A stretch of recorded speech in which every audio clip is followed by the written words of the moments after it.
Tax दे रहा है जो हजरतगंज का रिक्शे वाला दे रहा है। एक माचिस की डब्बी पर, एक बाल्टी के मग पर, एक कॉटन की शर्ट पर, एक हवाई चप्पल पर। यह असलियत है जीएसटी की।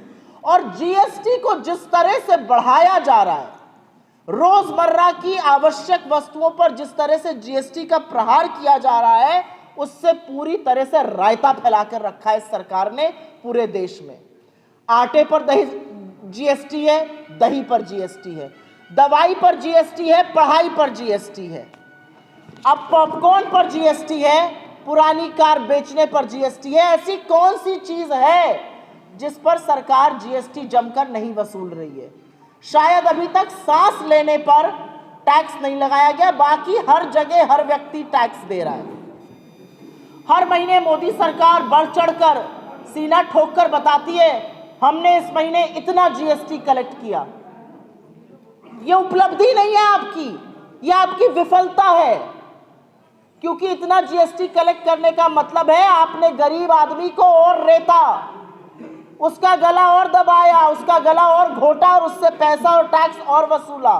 क्योंकि 64% जीएसटी का कलेक्शन इस देश की निचली 50% आबादी से आ रहा है। जो निचली 50% आबादी है, आर्थिक स्तर पर अगर इस देश को दो भागों में डिवाइड कर दीजिए, जो बॉटम 50% है वो 64% जीएसटी का अदा कर रहा है। तो टैक्स की जो भरमार है, टैक्स का जो बोझ है, टैक्स का जो भार है, वो गरीब आदमी पर, मध्यम वर्ग पर, निम्न मध्यम वर्ग पर, आपके जैसे सैलरीड क्लास पर, छोटे लघु मध्यम उद्योगों पर सबसे ज्यादा है। जो शीर्ष 10% है, जो सबसे धन्ना सेठ है इस देश के 10%, वो 3% कलेक्शन दे रहे हैं। हम आप और सब लोग मिलकर 64% कलेक्शन दे रहे हैं। गरीब आदमी पर उसकी मार और भी ज्यादा है। और इसी का नतीजा है कि आज मध्यम वर्ग और गरीब व्यक्ति अपनी रोजमर्रा की जरूरत की चीजों पर कटौती कर रहा है खर्च में। और मैं कोई भी चीजें बिना आंकड़े के व्हाट्सएप का फर्रा पढ़ के नहीं बोलती हूं, वो दूसरे दफ्तर में होता है। आंकड़ों के साथ आपको बता रही हूं कि आज की तारीख में आम मध्यम वर्ग के लोग खाने पर, बच्चों की शिक्षा पर कम खर्चा कर पा रहे हैं, क्योंकि इतना जीएसटी, इतना टैक्स का बोझ है। और ये और भी भयावह हो रहा है क्योंकि बेरोजगारी है, महंगाई है, आय कम है, और उसके बाद इतना बड़ा टैक्स का बोझ। आप लोग शांति रखिए प्लीज पीछे। दो आज की तारीख में मध्यम वर्ग और निम्न मध्यम वर्ग अपने बच्चों को कॉलेज से डिग्री पूरी नहीं करा पा रहा है। 50,000 लोगों ने सेंट्रल यूनिवर्सिटी से बिना डिग्री पूरी किए एडमिशन कैंसिल हुआ है। 37 लाख इस देश के बच्चे सेकेंडरी स्कूल में एडमिशन लिखा नहीं पाए हैं, क्योंकि उनके माता पिता के पास इतना पैसा नहीं है कि उनको आगे पढ़ाया जाए। बुजुर्गों से पूछिए आप, हेल्थ इंश्योरेंस कराने जाते हैं, 18% जीएसटी देना है हेल्थ इंश्योरेंस पे। लाइफ इंश्योरेंस और हेल्थ इंश्योरेंस पर आप 18% जीएसटी ले रहे हैं। अभी 2 दिन पहले मैं एफएमसीजी की रिपोर्ट देख रही थी, यही कंपनियां जो साबुन, तेल, शैम्पू वगैरह बनाती हैं। इन्होंने कहा अब बड़े पैकेट का सामान बिक ही नहीं रहा है। जैसे मूंग दाल की दाल मोठ पहले इतनी बड़ी आती थी, फिर इतनी हुई, अब इतनी बड़ी बिकने लगी है, 5-5 रुपए की। पार्ले जी पहले इतना बड़ा था, फिर इतना हुआ, अब 2-2, 3-3 बिस्कुट बिकते हैं। वही हाल एफएमसीजी का भी हो गया, छोटे छोटे पैकेट बिक रहे हैं। और यह सहूलियत नहीं है, क्योंकि लोगों के पास बड़ा पैकेट खरीदने का पैसा नहीं है, उनका सामर्थ्य नहीं है। बहुत आपका धन्यवाद। मंच पर बैठे हुए डॉक्टर सीपी राय जी के साथ हमारे मीडिया और सोशल मीडिया के सारे वरिष्ठ सहयोगी, पत्रकार बंधुओं, सबसे पहले तो नववर्ष की बहुत बहुत शुभकामनाएं। 10-15 दिन तो नववर्ष की शुभकामनाएं दी जा सकती हैं। आप सबको नववर्ष मंगलमय हो और आशा करती हूँ कि ये वर्ष आपके जीवन में हर्षोल्लास, स्वचेतना का वर्ष हो।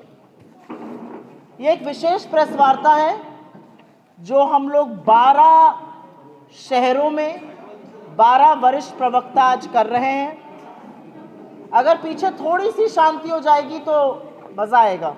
कॉन्फ्रेंस हम लोग 10 दिन पहले करना चाहते थे, लेकिन जैसा कि आपको पता है डॉक्टर मनमोहन सिंह जी के दुखद निधन की वजह से कांग्रेस पार्टी ने 3 तारीख तक सारे अपने कार्यक्रम स्थगित किए थे और उसके बाद जब कार्यक्रम शुरू हुए तो उसमें पहले चरण में हम ये प्रेस वार्ता कर रहे हैं। ये प्रेस वार्ता एक अहम मुद्दे पर है और आपके सामने मैं मुखरित हूँ। पहले अपना ओपनिंग वक्तव्य दूंगी, उसके बाद आपके सवालों का स्वागत है। आज से कुछ ही दिन के अंदर, आज 9 तारीख हो गई है, करीब 21-22 दिन के अंदर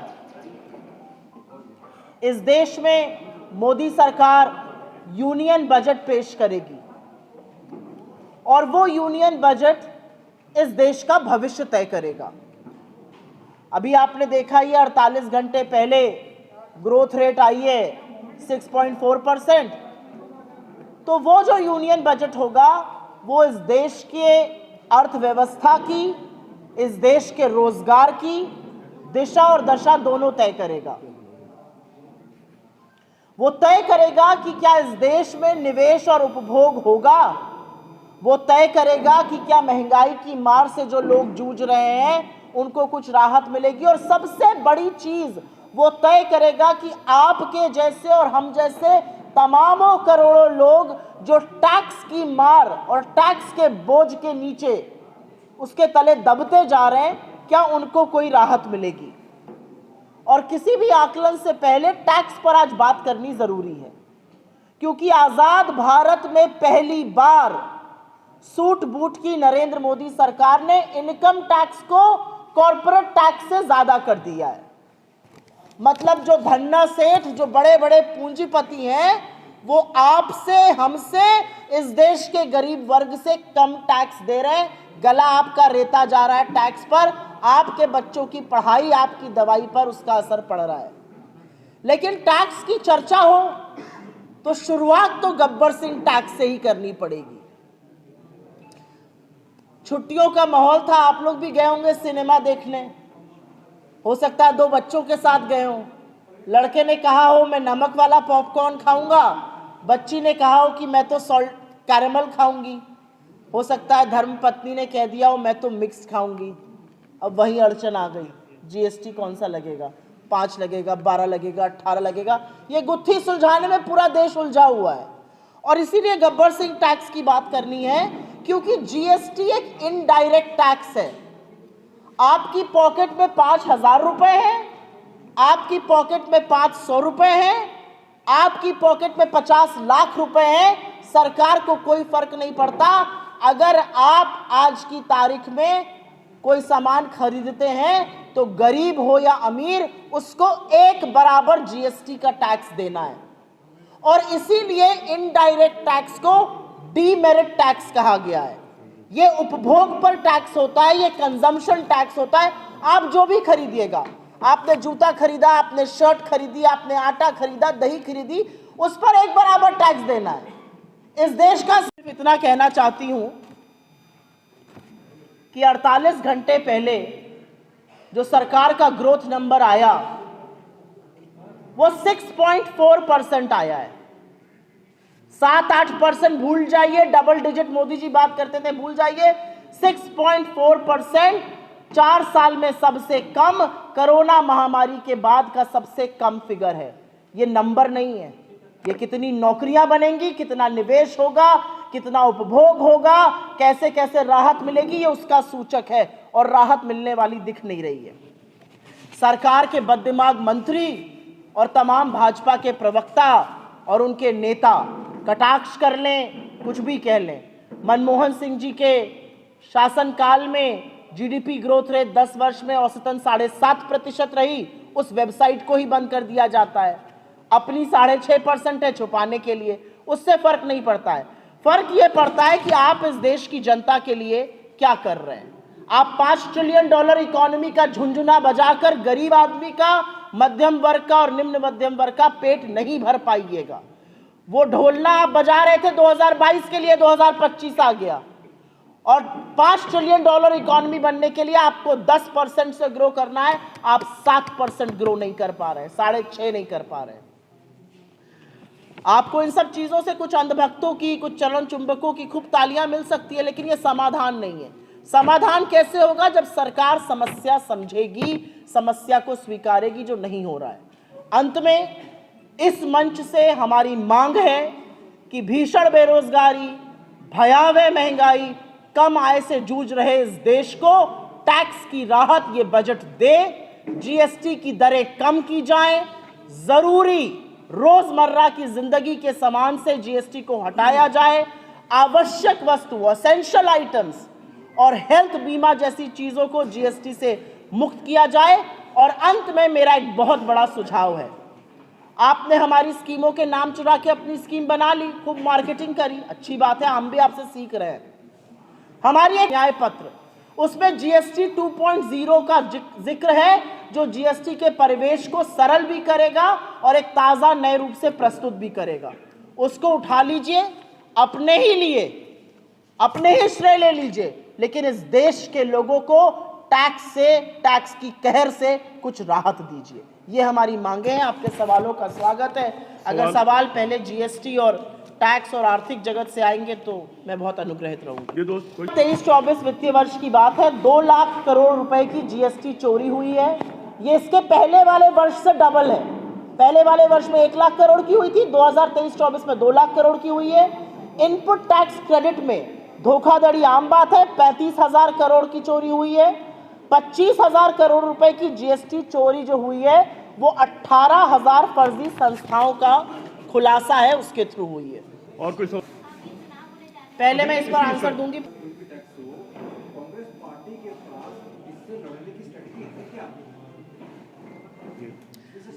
एक आप उस स्ट्रैटेजी का हिस्सा है, एक जो हम कर रहे हैं उस स्ट्रैटेजी का हिस्सा है। मेरा मानना है, मैं आशा ही कर सकती हूं कि 12 जगह जहां पर हमारे कुछ चर्चित चेहरे प्रेस कॉन्फ्रेंस कर रहे हैं, वहां के अखबारों में, वहां के टीवी चैनल्स पर इस पर बहस होगी।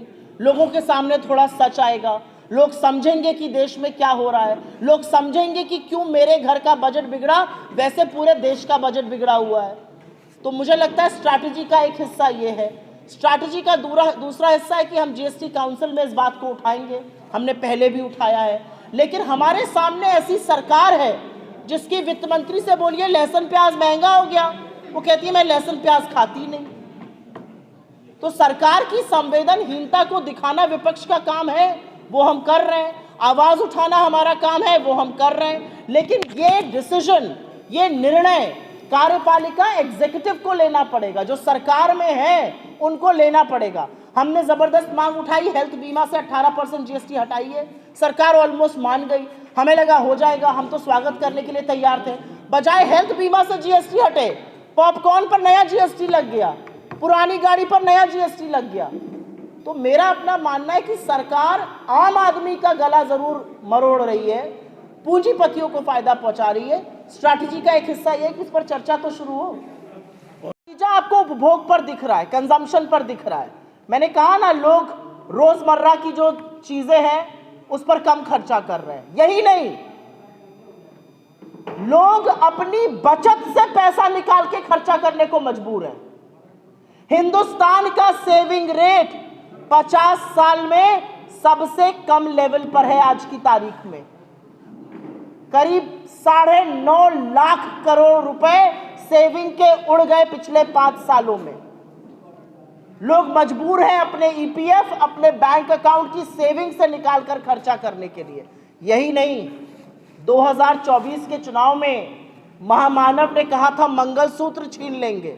ये क्या पता था, अपनी ही बात कर रहे हैं, क्योंकि गोल्ड लोन लेने वालों की संख्या में 50% की वृद्धि पिछले 9 महीने में हुई है और लोन लेकर ना चुकाने वालों की संख्या 30% से ज्यादा बढ़ी है। यह असलियत है आज इस देश की। असलियत यह है कि उपभोग कम हो रहा है, बेरोजगारी से लोग जूझ रहे हैं, टैक्स और महंगाई की मार और उसके चलते अपनी भविष्य की निधि से लोग पैसा खर्च करने को मजबूर है। अपना गहना जेवर गिरवी रखकर आज जीवन यापन किया जा रहा है।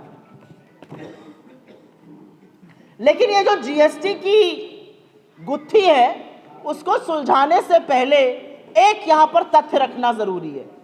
आपकी जेब से कितना पैसा जा रहा है, आपके बच्चे की फीस जा पा रही है कि नहीं जा पा रही है? आप बच्चे को महंगे स्कूल से निकालकर सस्ते स्कूल में डाल रहे हैं। आप अपने माता पिता का हेल्थ बीमा करा पा रहे हैं कि नहीं करा पा रहे हैं? आप 5 किलो दाल के बजाय 2.5 किलो दाल पर आ गए। आप अरहर की दाल के बजाय मिक्स दाल खाने लगे। सरकार को इससे कोई फर्क नहीं पड़ता है, आपकी व्यथा से उनको कोई फर्क नहीं पड़ता है, लेकिन धन्ना सेठों की व्यथा से उनको बहुत फर्क पड़ता है। और इसलिए कॉर्पोरेट टैक्स काटकर इस सरकार ने एक बार में 4.5 लाख करोड़ रुपए का फायदा इस देश के पूंजीपतियों को कराया था। आप 30% इनकम टैक्स दे रहे हैं, 22% कॉर्पोरेट टैक्स है। लेकिन जीएसटी की गुत्थी के बारे में जो मैंने बात करी थी, मुझे लगता है ये वो भूल-भुलैया है, ये वो पहेली है जो हमारे जैसे मानवों से सुलझेगी नहीं, ये मानव जाति से सुलझने वाली नहीं है। पॉपकॉर्न पर जैसा मैंने बोला था 5%, 12%, 18%, ये गुड एंड सिंपल टैक्स है।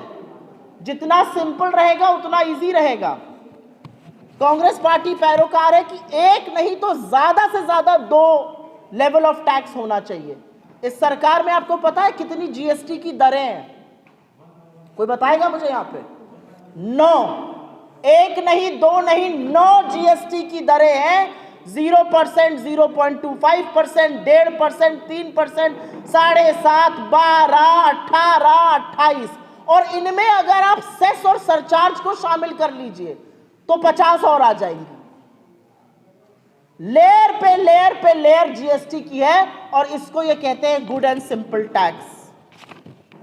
इसका एक बहुत बड़ा नुकसान लोगों उद्योगों को भी हो रहा है। लेकिन ऐसा नहीं है कि आप जीएसटी दे रहे हैं और कोई मजा नहीं मार रहा है। कुछ लोग हैं जो इसमें भी फायदा उठा रहे हैं, उन पर भी सरकार की विशेष कृपा है। जीएसटी इंटेलिजेंस महानिदेशालय डीजीजीआई के अकॉर्डिंग 2023-24 में 2 लाख करोड़ की जीएसटी चोरी हुई। इनपुट टैक्स क्रेडिट के माध्यम से 35,000 करोड़ की चोरी हुई। 25,000 करोड़ की जीएसटी से जुड़ी चोरी, 18,000 फर्जी संस्थाओं के थ्रू हुई। आपका गला दबाकर टैक्स वसूला जाएगा। आप जब जाएंगे बिग बाजार या कोई और बाजार तो वो लिखेगा 5%, 12%, 18% जीएसटी। लेकिन लोग हैं जो मिलकर अफसरों के साथ इस पर भी लूट मचा रहे हैं। मैं आपकी बात से असहमत हूं और बड़े सर्वसम्मति से और बड़े सम्मान से असहमत हूं। अगर आपके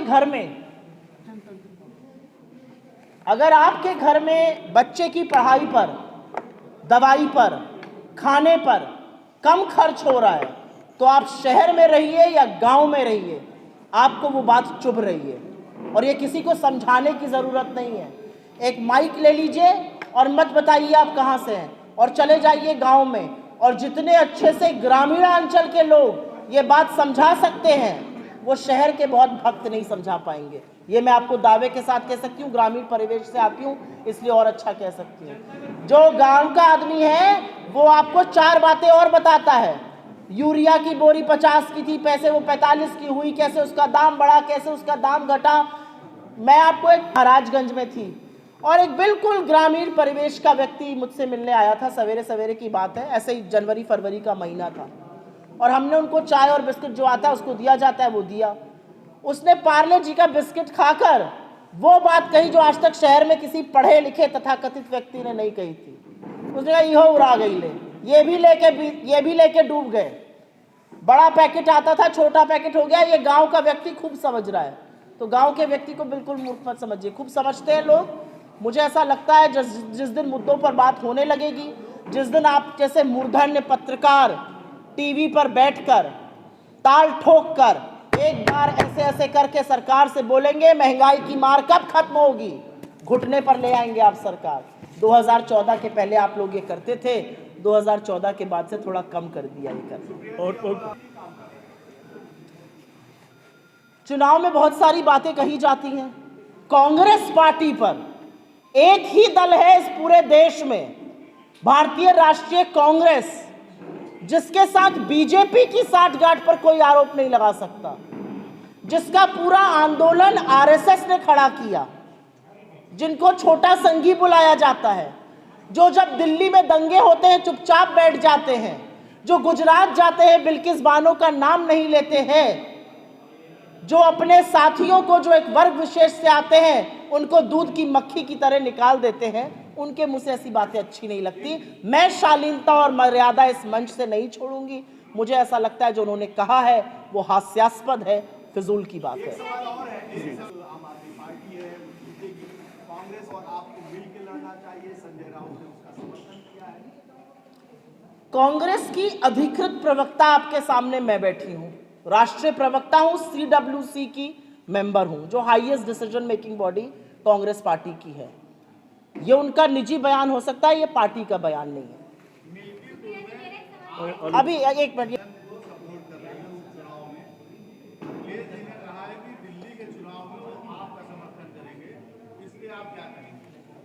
उनकी मर्जी है। हमें ऐसा लगता है कि इंडिया गठबंधन को मजबूत रखना, उत्तर प्रदेश के क्रूर प्रशासन से लड़ना, उत्तर प्रदेश में जो सरकार अहंकार के मद में डूबी हुई है, जो निरंकुशता पुलिस की हम रोज देखते हैं, उसका डटकर मुकाबला करना, इंडिया गठबंधन के साथ हम मिलकर ये चुनाव लड़ रहे हैं। इसमें कोई भी मतलब मुझे इसमें कोई विरोधाभास नहीं दिखता है। उनका दिल्ली में जिसको भी समर्थन करने का मन हो वो कर सकते हैं। हमें ऐसा लगता है कि उत्तर प्रदेश में भारतीय जनता पार्टी को रोकने का, उत्तर प्रदेश में 46 सीट जो इंडिया गठबंधन ने जीती, जिसमें कांग्रेस और सपा महत्वपूर्ण भूमिका हमने मिलकर अदा करी, उसने इस देश का राजनीतिक परिवेश बदला। अगर उत्तर प्रदेश ने निर्णायक निर्णय ना दिया हो, नरेंद्र मोदी आज बैसाखी की सरकार ना चला रहे होते। किसने? डिप्टी सीएम ब्रिजेश पाठक इतनी कमजोर हो चुकी है, चुनाव से वर्कआउट विड्रॉ कर लेती है, और क्यों नहीं वो चुनाव में कांग्रेस लड़ती है। तो अब भाजपा के डिप्टी सीएम क्या कह रहे हैं उस पर मैं क्यों प्रतिक्रिया दूंगी? भाजपा के डिप्टी सीएम, अरे सुनिए मेरी बात, भाजपा के डिप्टी सीएम हमारी बड़ाई तो करेंगे नहीं। भाजपा के डिप्टी सीएम सुबह चाय पीकर ये तो नहीं कहेंगे आओ भाई एनआई, आओ भाई पीटीआई, आज कांग्रेस की भूरी भूरी प्रशंसा करूंगा। वो तो आपको बुलाकर 10 बातें ही हमारे खिलाफ सुनाएंगे, तो उनको बोलने दीजिए। असलियत ये है कि ब्रिजेश पाठक जी हों या योगी आदित्यनाथ जी हों या अमित शाह जी हों या नरेंद्र मोदी जी हों, इनमें से कोई भी आपको ये नहीं बता पा रहा है कि लोकसभा चुनाव में इनको इतनी बड़ी पटखनी उत्तर प्रदेश ने क्यों दी। उपचुनावों में हमारा एक स्ट्रेटेजिक निर्णय था, और निर्णय था कि हम नहीं लड़ेंगे, यहां पर सपा ज्यादा मजबूत है, हमने उसको लड़ने दिया। विथड्रॉ करने का क्या मतलब होता है? हमने अपने घटक दल का समर्थन किया, इसको विथड्रॉल कैसे बोलते हैं? भाजपा के व्यक्ति तो बात को मिर्चा लगाकर बोलेंगे ही चटकारे लेकर, उसका जवाब मैं देने के लिए थोड़ी बैठी हूं यहाँ पे। आप लोगों की अर्थव्यवस्था में जरा भी रुचि नहीं है। आप लोग खूब टैक्स देते रहिए, ऐसे अपना गला रेतवाते रहिए।